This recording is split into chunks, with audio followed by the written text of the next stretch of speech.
Primary পাঠশালা YouTube চ্যানেলে তোমাদের সকলকে স্বাগত। আজকে আমি তোমাদের কাছে আরেকটা নতুন ভিডিও নিয়ে হাজির হয়েছি। আশা করছি আগের ভিডিওতে তোমাদেরকে যেভাবে বলেছিলাম লেসন প্ল্যানগুলো তৈরি করে নেওয়ার কথা, তোমরা সেগুলো তৈরি করা শুরু করে দিয়েছো। যারা এখনও সেগুলো শুরু করনি তারা কিন্তু অনেকটাই পিছিয়ে পড়বে। বেশি দেরি করো না, প্ল্যানগুলো আগে করে নাও। কিন্তু যারা অলরেডি তৈরি করে ফেলেছো তারা প্র্যাকটিস করতে থাকো। আজকে আমি তোমাদের কাছে 4টি বিশেষ প্রশ্ন নিয়ে হাজির হয়েছি, যেগুলো জেনে রাখলে তোমরা ইন্টারভিউ অনেকটাই হেল্প পাবে। এই প্রশ্নগুলো কাউকে না কাউকে ধরা হবে, কারণ এগুলো খুবই গুরুত্বপূর্ণ প্রশ্ন। আমাকে ইন্টারভিউয়ে এর মধ্যে কিছু কোশ্চেন ধরা হয়েছিল। তোমরা এগুলো যদি জেনে যাও তাহলে তোমরা উপকৃত হবে। প্রথমেই একটা কমন প্রশ্ন, সেটি হচ্ছে নিজের সম্পর্কে বলুন। তোমরা জানো যে ইন্টারভিউ টেবিলে নিজের সম্পর্কে বলুন এটা খুবই একটা কমন প্রশ্ন, কিন্তু এই কমন প্রশ্নটাকেও কিভাবে ভালো মতো ভাবে তুমি প্রেজেন্ট করবে আজকে আমি তোমাদেরকে সেটা বলবো। এবং সবাইকেই যখন একই কোশ্চেন ধরা হবে, সেটা তুমি তোমারটা কিভাবে বলবে এবং সেটা কিভাবে ইন্টারেস্টিং করে তুলবে সেটা কিন্তু তোমার দায়িত্ব। প্রথমেই বলি, নিজের সম্পর্কে বলতে বললে তোমরা প্রথমে শুরু করবে, ধন্যবাদ স্যার ম্যাডাম আপনাদের আমাকে নিজের সম্বন্ধে কিছু বলতে দেওয়ার জন্য। এরপরে তুমি তোমার নাম বলবে, তুমি কোথা থেকে গিয়েছো সেটা বলবে। তারপর বলবে তুমি মাধ্যমিক কোন ইয়ারে পাস করেছো, এইচএস কোন ইয়ারে পাস করেছো, গ্র্যাজুয়েশন কোন ইয়ারে পাস করেছো এবং ডিএলএড কোন ইয়ারে কোন কলেজ থেকে পাস করেছো। আর গ্র্যাজুয়েশন যখন বলবে তখন বলবে তোমার কলেজ ইউনিভার্সিটির নাম এবং তুমি কোন বিষয় নিয়ে স্নাতক হয়েছো সেটি তোমাকে উল্লেখ করতে হবে। ঠিক আছে, এটুকুই বলবে। এরপরে তুমি কিন্তু হবিসটা বলবে, কারণ তুমি যদি হবিটা বলো তাহলে সেক্ষেত্রে তোমার একটা স্কোপ থাকবে। যদি তুমি সেখানে গান পারো তুমি গান বলবে, তুমি যদি বলো আবৃত্তি পারো আবৃত্তি বলবে, যদি বলো যে না আমি বই পড়তে ভালোবাসি তুমি সেটা উল্লেখ করবে। কিন্তু হবিস বলার সময় তোমাদের একটা জিনিস মাথায় রাখতে হবে, তুমি যেই হবিটাই বলবে না কেন সেটা যেন সেই বিষয়টার সঙ্গে তোমার যেন একটা দক্ষতা থাকে, তোমার যেন সেটা আয়ত্তের মধ্যে থাকে। তুমি বলে দিলে আমি গান করতে ভালোবাসি, ওনারা কিন্তু তোমাকে একটা গান বলে করে শোনাতে বলবেন। সেক্ষেত্রে তুমি যদি না পারো তখন কিন্তু খুবই একটা বাজে ইমপ্রেশন তৈরি হবে। সেরকম তুমি বলে দিলে আমি বই পড়তে ভালোবাসি, ওনারা কিন্তু জিজ্ঞেস করবেন যে তুমি রিসেন্ট কোন বই পড়েছো, এর লেখক কে, বা এর গল্পটার একটু সারমর্ম বলুন, বা জিজ্ঞেস করতে পারি গল্পের ক্যারেক্টারগুলোর নাম কি।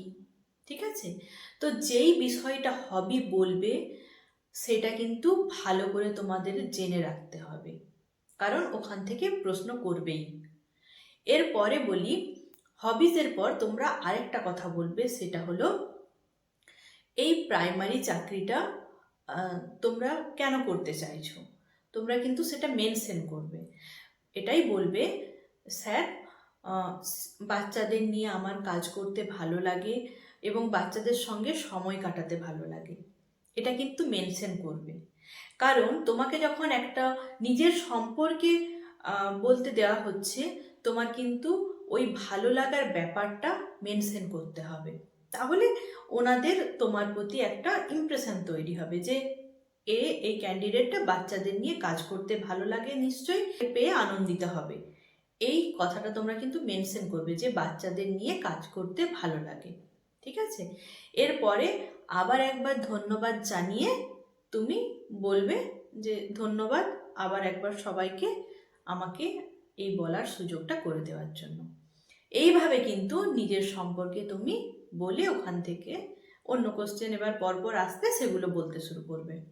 ঠিক আছে, তো আমার এই নিজের সম্পর্কে বলা এটা তোমাদের কাছে আমি বললাম, তোমরা নিজেদের মতোভাবে একটা খাতায় লিখবে, নোট করবে।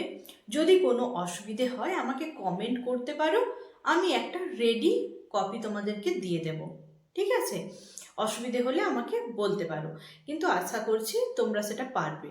ওকে, এর পরের প্রশ্ন আসি, রিমেডিয়াল টিচিং কি? এই কোশ্চেনটা আমাকে ধরা হয়েছিল ইন্টারভিউ টেবিলে। রিমেডিয়াল টিচিং, যার বাংলা মানে হচ্ছে সংশোধনীমূলক শিখন। তাহলে তোমরা ডিএলএড এ সবাই নিশ্চয়ই এই ব্যাপারটা জানো, পড়ানো হয় আমাদের। তো সংশোধনীমূলক শিখন কাকে বলে?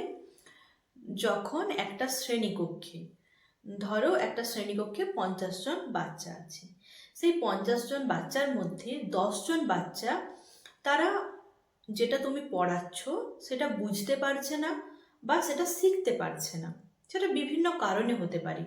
ওই বাচ্চাদেরগুলোকে নিয়ে তোমরা যখন আলাদাভাবে আলাদা সময়ে তাদেরকে মূল স্রোতে বা মূল পড়াশোনায় ফিরিয়ে আনার জন্য টাইম দিয়ে, তাদেরকে সময় দিয়ে শিক্ষার ব্যবস্থা করে দেবে, তো সেটাকেই বলা হয় রিমেডিয়াল টিচিং। এক কথায় বলতে গেলে তুমি বলবে যে রিমেডিয়াল টিচিং বা সংশোধনীমূলক শিখন বলতে বুঝি যখন পিছিয়ে পড়া বাচ্চাদেরকে আলাদাভাবে আলাদা সময়ে মূল স্রোতে ফিরিয়ে আনার জন্য তাদেরকে শিক্ষার ব্যবস্থা করে দেওয়া হয়, সেটাকে বলা হয় রিমেডিয়াল টিচিং। এই রিমেডিয়াল টিচিংয়ের ফলটা কি হয়? কোনো বাচ্চাই আর পিছিয়ে থাকবে না, তারা স্বাভাবিকভাবে অন্যান্য বাচ্চাদের সঙ্গে একইভাবে পড়াশোনাটা চালিয়ে যেতে পারবে। এটাই হচ্ছে রিমেডিয়াল টিচিং। এটি খুবই গুরুত্বপূর্ণ প্রশ্ন, তোমরা কিন্তু এটি ভালো মতো তৈরি করে যাবে। পরের যে কোশ্চেনটি আছে সিসিই, এটি আরেকটি গুরুত্বপূর্ণ প্রশ্ন। সিসিই এটা শর্ট ফর্মে আছে, এর পুরো নাম হচ্ছে কন্টিনিউয়াস অ্যান্ড কম্প্রিহেন্সিভ ইভ্যালুয়েশন, অর্থাৎ এর বাংলার মানে হচ্ছে সার্বিক নিরবিচ্ছিন্ন মূল্যায়ন। সার্বিক নিরবিচ্ছিন্ন মূল্যায়ন তাহলে কাকে বলে? যখন শিক্ষার্থীদের বৌদ্ধিক বিকাশের সঙ্গে সঙ্গে বা বৌদ্ধিক বিকাশ ছাড়াও তাদের অন্যান্য বিষয়গুলো পরিমাপ করা হয়, যেমন সে বন্ধুদের প্রতি কতটা সহমর্মিতা, তার কতটা সে সহানুভূতিশীল, বা খেলাধুলাও সে কতটা কি করতে পারছে, কতটা সে হেল্পফুল, এই ব্যাপারগুলো যখন পরিমাপ করা হয়, ঠিক আছে, সেটাই হলো কন্টিনিউয়াস অ্যান্ড কম্প্রিহেন্সিভ ইভ্যালুয়েশন। অর্থাৎ একটি ব্যক্তি শিক্ষার্থীর বৌদ্ধিক বিকাশ ছাড়াও যখন তার অন্যান্য বিকাশগুলো পরিমাপ করা হয়, সেটিকেই বলা হয় সার্বিক নিরবিচ্ছিন্ন মূল্যায়ন। এর উপকারিতা কি? এর ফলে শিক্ষার্থী কোন কোন বিষয়ে দক্ষ সেটা জানা যাবে, এবং কোন কোন বিষয়ে সে শিখতে পারছে না সেগুলো পরিমাপ করে শিক্ষক বা শিক্ষিকাগণ পুনরায় আবার সেগুলোকে তাকে শিখতে সাহায্য করবে। এবং বাচ্চাদের একটা হীনমন্যতায় অনেকে ভুগে, তারা কি হয়, যখন শিখতে না পারে তখন তাদের মধ্যে একটা হীনমন্যতা কাজ করে। তো এই মূল্যায়নের ফলে হীনমন্যতা, বাচ্চাকে আর হীনমন্যতায় ভুগতে হবে না। তারা শিক্ষক বা শিক্ষিকা জানতে পারবে বাচ্চার কোন জায়গায় ভুল বা ত্রুটি বা ফল্ট রয়েছে, বা কোন জায়গায় সে শিখতে পারছে না, সেগুলো শিক্ষক শিক্ষিকা খেয়াল করে ওই ব্যাপারটা একেবারে বাচ্চার কাছে ক্লিয়ার করে দেবে। এবং এর একটা ভালো দিক হলো, এটা শুধু বিদ্যালয়ের পরিকাঠামোর মধ্যে নয়, এটা বিদ্যালয়ের বাইরেও বাচ্চাকে দেখে পরিমাপ করা যায়, ঠিক আছে? এটি হলো সিসিই। এরপরে তোমাদের মনে একটা কোশ্চেন আসছে, সেটা কি? তোমরা টিচিংয়ের ক্ষেত্রে বা ডেমনস্ট্রেশনের ক্ষেত্রে টিএলএমটা ব্যবহার করতে পারবে কিনা?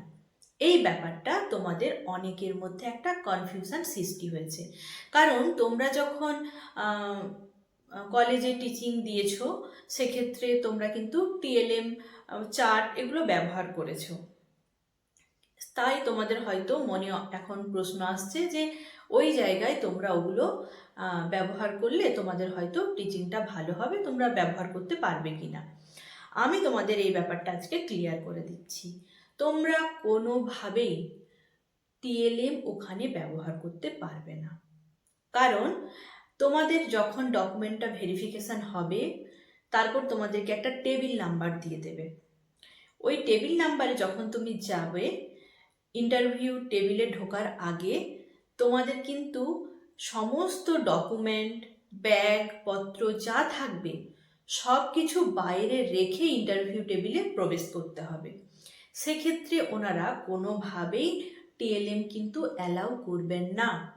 তাই আমি তোমাদেরকে সাজেস্ট করব, তোমরা এখন থেকেই যে ডেমনস্ট্রেশনটা দিচ্ছ সেটা টিএলএম ছাড়া কিভাবে দেবে, কিভাবে টিএলএম ছাড়াই তোমাদের বেস্টটা তোমরা ওই দেবে, সেইভাবেই তোমরা কিন্তু প্র্যাকটিস করো। তোমরা যদি এখন টিএলএম নিয়ে প্র্যাকটিস করো, ওখানে কিন্তু টিএলএম নিয়ে যেতে দেবে না, তখন তোমরা অসুবিধায় পড়বে। তাই আমি তোমাদেরকে বলবো, তোমরা টিএলএম ছাড়াই ডেমনস্ট্রেশনটা প্র্যাকটিস করো। প্র্যাকটিস করতে করতে ওটা তোমাদের একটা আয়ত্তের মধ্যে চলে আসবে, কোনো অসুবিধা হবে না। টিএলএম ছাড়াও সুন্দরভাবে ডেমনস্ট্রেশন তোমরা দিতে পারবে। ইন্টারভিউ টেবিলে কিন্তু টিএলএম ব্যবহার করতে দেবে না। এইটুকুই আজকে তোমাদের বলার।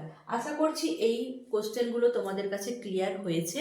তোমাদের যদি কোনো অসুবিধা থাকে কোনো কোশ্চেনে, সেগুলো আমাকে কমেন্ট করতে পারো, আমি সেগুলো তোমাদের সলিউশনের চেষ্টা করব। ঠিক আছে, সবাই ভালোভাবে প্রিপারেশনটা নিতে থাকো।